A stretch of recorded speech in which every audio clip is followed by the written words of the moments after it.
అందరికీ నమస్కారం. ఈరోజు నేను మీకు ఒక అద్భుతమైన పుష్పాన్ని అయితే చూపిస్తాను. వీడియోలో కనిపిస్తుంది కదండి, ఇది మన పంచమ వేదమైన మహాభారతంలోని మెయిన్ క్యారెక్టర్లన్నింటినీ మనకి చూపిస్తుందండి.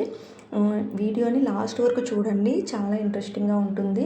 అలాగే నేను ఒక చిన్న వాల్ హ్యాంగింగ్ క్రాఫ్ట్ అయితే తయారు చేశాను, కలర్ పేపర్స్ తోటి, వేస్ట్ అట్ట ముక్కలతోటిని. ప్లీజ్ మీకు ఈ వీడియో నచ్చినా, నా టాపిక్ నచ్చినా లైక్ చేయండి, అలాగే షేర్ చేయండి. మరిన్ని ఇంట్రెస్టింగ్ టాపిక్స్ కోసం, క్రాఫ్ట్స్ కోసం నా ఛానల్ని సబ్స్క్రైబ్ చేయండి. ఇంకా మన ప్రకృతిలో ఎన్నో అద్భుతాలు ఉన్నాయండి, అందులో ఈ పుష్పం కూడా ఒక అద్భుతమే. ఇది మన హిందూ ధర్మంలో పంచమ వేదంగా పేరుగాంచిన మహాభారతం మొత్తం ఒక పుష్పంలో ఉందని చెప్తే ఎవరైనా నమ్ముతారండి. కానీ ఆ పువ్వుని జాగ్రత్తగా అబ్జర్వ్ చేస్తే మనకి అది నిజమే అనిపిస్తుంది. దీనిని కౌరవ పాండవ పుష్పం అని అంటారండి. ఇంకొక రకంగా కృష్ణ కమలం అని కూడా అంటారు. ఇది 3 సంవత్సరాలకు ఒకసారి పూస్తుంది. ఎక్కువ బుందేల్ఖండ్ ప్రాంతంలో ఉంటుందండి. ఇంకా ఇది మనకి ఎలా మహాభారతాన్ని వివరిస్తుందో ఇప్పుడు చూద్దాం. కింద వైట్ కలర్లో పెటల్స్ ఉన్నాయి కదండి, అవి 10 ఉంటాయి. అవి 10 కూడా దశావతారాలు. అందులోని 8వ అవతారమే మన కృష్ణ అవతారం.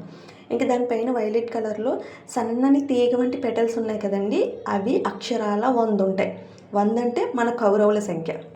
ఇంకా ఆ కౌరవుల పైన 5 పెటల్స్ ఉన్నాయి కదండి, ఇవి మన పంచపాండవులు అనమాట.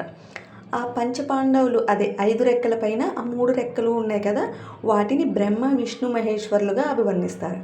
ఇంకా మీకు ఒక బ్లాక్ కలర్లో పెటల్స్ కనిపిస్తున్నాయి కదా, చూడడానికి ఎలా ఉందండి? చూడగానే మీకు సుదర్శన చక్రం గుర్తొస్తుంది కదా. అవునండి, ఇది ఖచ్చితంగా కృష్ణుడికి ప్రతీకగా భావిస్తారు. ఇంకా ఇన్ని ప్రత్యేకతలు ఉన్న పువ్వు మనకి ఎప్పుడు పడితే అప్పుడు కనిపించదు, ఎప్పుడు పడితే అప్పుడు పోయేదండి. అక్షరాల 3 సంవత్సరాలకు ఒక్కసారి మాత్రమే వికసిస్తుంది.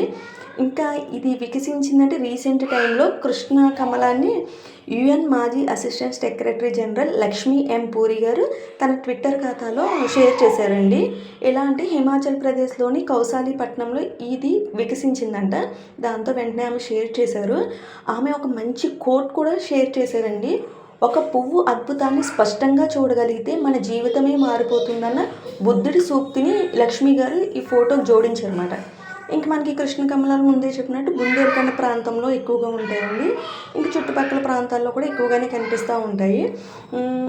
ఇది కౌరవ పాండవ పుష్పం గురించి జానపద కథల్లో కూడా ప్రచారంలో ఉందంటండి.